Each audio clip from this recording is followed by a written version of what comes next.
Hello guys, I'm going to talk about the sustainable energy sector and why you should invest in green energy. So just to start off, we know that fossil fuels are going to run out. So we need to start doing something about it right now, sooner than later. We don't want to have 12 billion people on the planet still relying on fossil fuels, and then we are having a lot of trouble extracting them from the ground. So better sooner than later to start getting on this issue. Second thing is we know it's bad for the environment. We're pumping out uh, massive amounts of CO2 into the air, and it's having catastrophic effects not only on our environment, but on the ecosystems as well. We've cut down over half of the rainforest that we know. 14% used to cover the earth, now it's less than like 6%. And what do we know trees do? Trees suck in CO2. Um, we're literally playing Russian roulette with the atmosphere, and every year we're loading a round in the chamber. It's getting to that point now where you know all known volcanoes in the world pollute less than 1% of human CO2 emissions. I mean, think about that for a second. Volcanoes that destroy civilizations. We're polluting. They're not even 1% of what we're doing to the planet. So, you know, even if okay, so if you go on the NASA website, they're like 97, 98% of scientists. Hey, NASA, okay, this is the people that put us on the moon. These guys know a little bit of what they're talking about. They're saying that 98% of scientists agree that we're having catastrophic effects on the environment, on climate change. So, I mean, I don't need a scientist to tell me that cutting down all the trees and pumping in massive amounts of CO2 in the air is going to be bad. Like, it's not going to equal to anything good. Um, it's the dumbest, you know, uh, game of chance we've ever played. So, I'll go back to a quote from Elon Musk about this whole situation. He refers to what we call his first principles. And if you look at it from this standpoint, um, you run the numbers, and let's just say, being super, super conservative, that there's a 1% chance that we are destroying the climate, that we're hurting the earth and the climate. Um, are you willing to risk the entire human civilization on 1%? Just even a 1% chance that this could happen? It's not worth it, right? It's not. Even a half a percent chance that we're causing something bad, right? It isn't worth it. So I'm going to tell you straight out that the sustainable energy movement is going to literally be the third industrial revolution of our planet. Um, it's the next big boom, and if you start investing in it now, you could potentially make a whole lot of money, just as the people who did with oil in the past. Um, fossil fuels guys, I'm not demonizing them. They were very good in a sense. They allowed us to, build, expand largely with our civilization, and they've allowed us a level of comfort that we never had before. Um, but the time's up. It ran its course, and now we're seeing that it's doing more harm now than good. Um, when there's better alternatives out there. So how can you get involved? Be the change you want to see in the world. Get solar panels on your house. Drive an electric car. Do what you need to do personally and yourself to rid yourself of oil and gas. Um, these companies, these oil companies can only survive if you support them. If people don't buy their stuff, they can't live, right? They're not their profits are going to keep being reduced over and over and over. So be the change you want to see in the world. Gandhi said that. So how else can you support the movement? You can invest, and what I did personally was I opened up a Charles Schwab brokerage account that allowed me to trade stocks. Um, I wanted to support industries that I know that are trying to do good for the planet and are trying to change in a positive way. So I invested in green energy ETFs. And what an ETF is it's called an electronic traded fund. And within that fund is um, a lot of different companies. So you get a wide market share within that sector. Um, so you can just simply Google green energy ETFs or green or sustainable ETFs, and all these different things will pop up. I like QCLN. It's I think it's mainly in America, but it might have stock in other companies elsewhere. I can't remember off the top of my head, but I remember it was mostly domestic. Um, if you're going to invest in solar companies, the top four ones in America right now are Sun Power, Sun Edison, Solar City, and First Solar. Those top four pretty much hold the market share for everything going on right now. Obviously, there's a lot of other smaller companies, but and also lithium, guys. Invest in lithium. Lithium mining companies. Um, you know, the electric car movement is taking off, man. Tesla, invest in Tesla. They are changing everything. They are challenging the entire industry. This little company, right? This little company comes out of nowhere. They're making up pure electric cars, and they're making fucking damn good electric cars. And their whole model is about sustainability. Elon Musk, he's a visionary dude, and he's making his dream happen. Um, his whole thing is to get energy from the sun and power our cars that way. I mean, that's pretty hard to argue with. I mean, I understand that there are some energy expenditures from getting the minerals to make, solar panels and cars and blah blah blah, but it's still less. It's still less in the long term. Solar panels will last 25 years plus years. So, with a traditional factory, they've got to mine the coal, which is expending energy.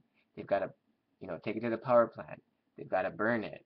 They've got to, all this is expending more energy, more and more energy, and then they got to keep coming back over and over and over. Whereas the solar panel will just stay there and sit and produce energy for the next 25 years. I mean, there's no argument there to me. Um, so yes, I brought Tesla up because they're building this thing called the Gigafactory. They've been producing as many cars as they can, but they're limited on lithium-ion batteries. So this lithium plant that they're building is going to produce more lithium-ion batteries than all of the factories combined at the current moment. And it's going to change because more people are going to look after their model and make more batteries. But the electric car revolution is coming, guys. I'm telling you straight out. Start investing in battery companies, invest in Tesla, invest in lithium companies, because it's gonna take off, man. There's actually even a lithium ETF that just has a fund with a bunch of companies involved in that trade, so you can invest in that too. Um, but yeah, I mean, they're so much more efficient. All you have is the electric motor. There's no transmission, and hooked up to turn the wheels. I mean, the only maintenance you really have on the car is to change your tires, and that's really hard to argue with too. Um, for people that say, "Oh, um, you just you're just putting the carbon emissions onto the power plant, instead of the car," not really. The electrical engine. I'm sorry, the electric motor is so much more efficient than a gasoline engine. The gasoline engine is only about 20 to 30% efficient. The electric motor is about 90, like anywhere from like 80 to 100% efficient. Um, don't quote me on that, but it's largely more efficient. Not just that, you're centralizing the carbon emission to a power plant that is going to be much more efficient than the individual gasoline engine. And how many people do you know in their gasoline engines that they don't pass smog, right? Um, they get check engine lights, they don't pass smog, or catalytic converters bad, blah blah blah. You know, it just goes on and on. And not just that, there's so many more parts in a gasoline engine. Um, it there's so much more manufacturing that needs to go in to to make these parts and to ship these parts around the country, and it the carbon savings are just it's just exponential, you know. Um,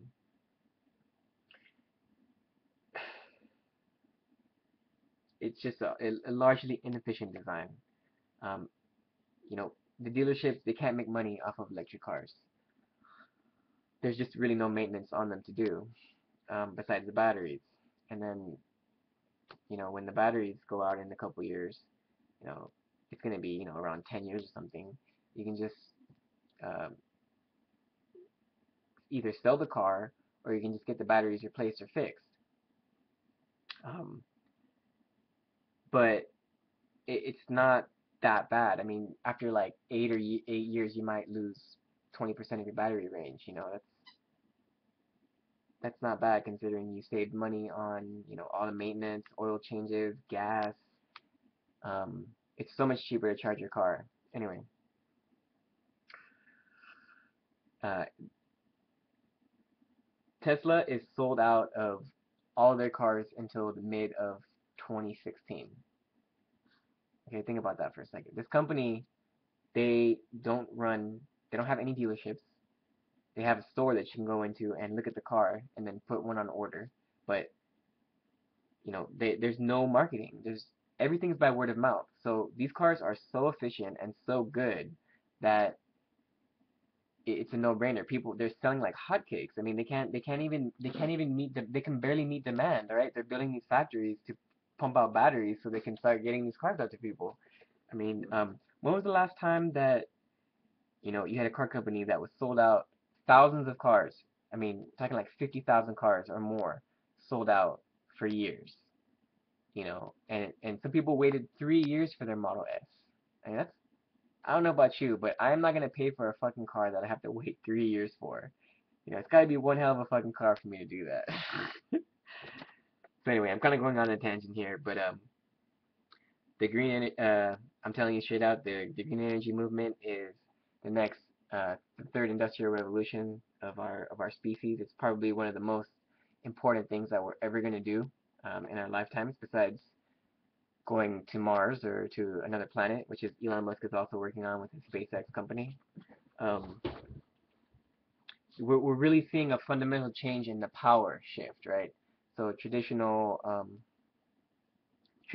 old systems, you know, power companies were centralized, top-down structures, pyramid schemes where only a few people at the top were able to control this vital resource, right? Now we're seeing with solar panels and wind and all this other stuff that people are literally becoming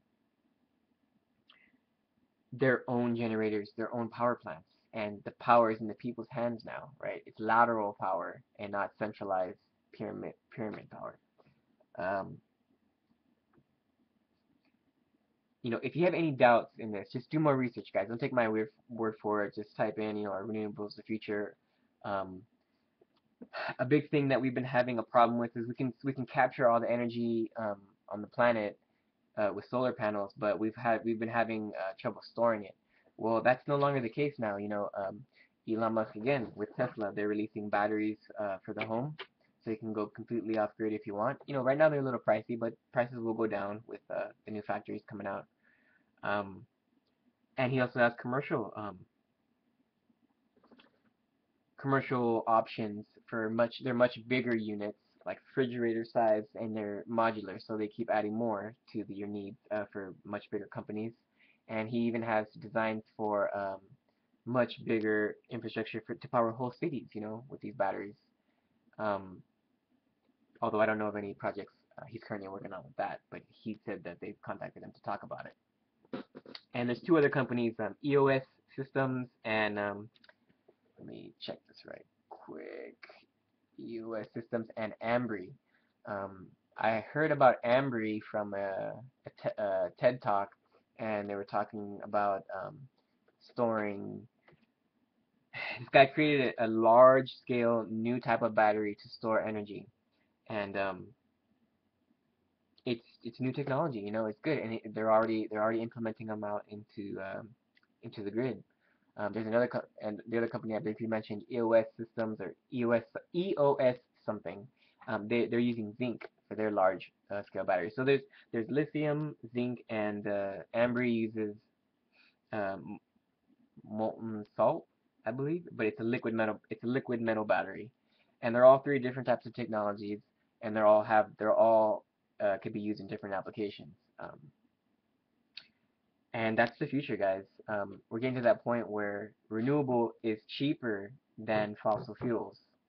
I'll tell you a quote from Bill Gates. You know, he's working on the zero energy civilization, and he's investing large amounts of money to go green.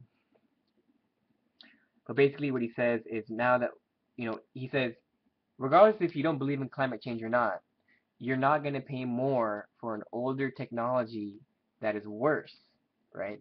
So as renewable, the prices come down, it becomes more affordable for people. It just becomes smarter to get them and to use them, right? It's like sending your mail to the Pony Express when you could be using email. Like you're not gonna fucking do it, right? It's inefficient. Um, and I like that analogy because, like I said, no one's gonna pay more for a shittier service. Like it's stupid. You're not gonna do it. Even the most conservative people in the world, or even the most people who don't believe in any of this stuff, like they're not gonna pay more for an old technology that is not only hurting the planet, but is more inefficient. Like, well, if you do, you'll be few and far between. So jump on this, guys. Start investing. Be the change you want to see in the world. Um, oh, last thing. I just read an article that the Rockefellers, the heirs of the original guy. Don't quote me on this. I think it was their dad or their grandfather. But it was like the oil baron. He made all his money off of the oil industry.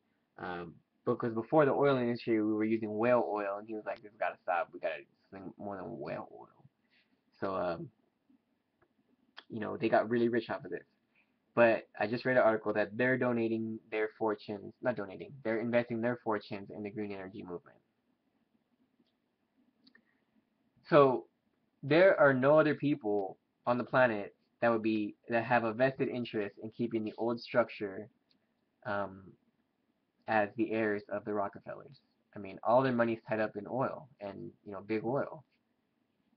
So if they're putting all their money in green energy, something's going on. Not just that, Warren Buffett invested, I think, 9 billion plus. I don't know what the figure is, but some astronomical number into green energy. And Warren Buffett doesn't just do things without. I mean, this guy is scientific on his calculations. So I was reading one of his books right now on investing, and I can't even fucking understand it, guys. So I mean, it's so technical, right? um, so jump in on it, dude. Get rich. All right, take care.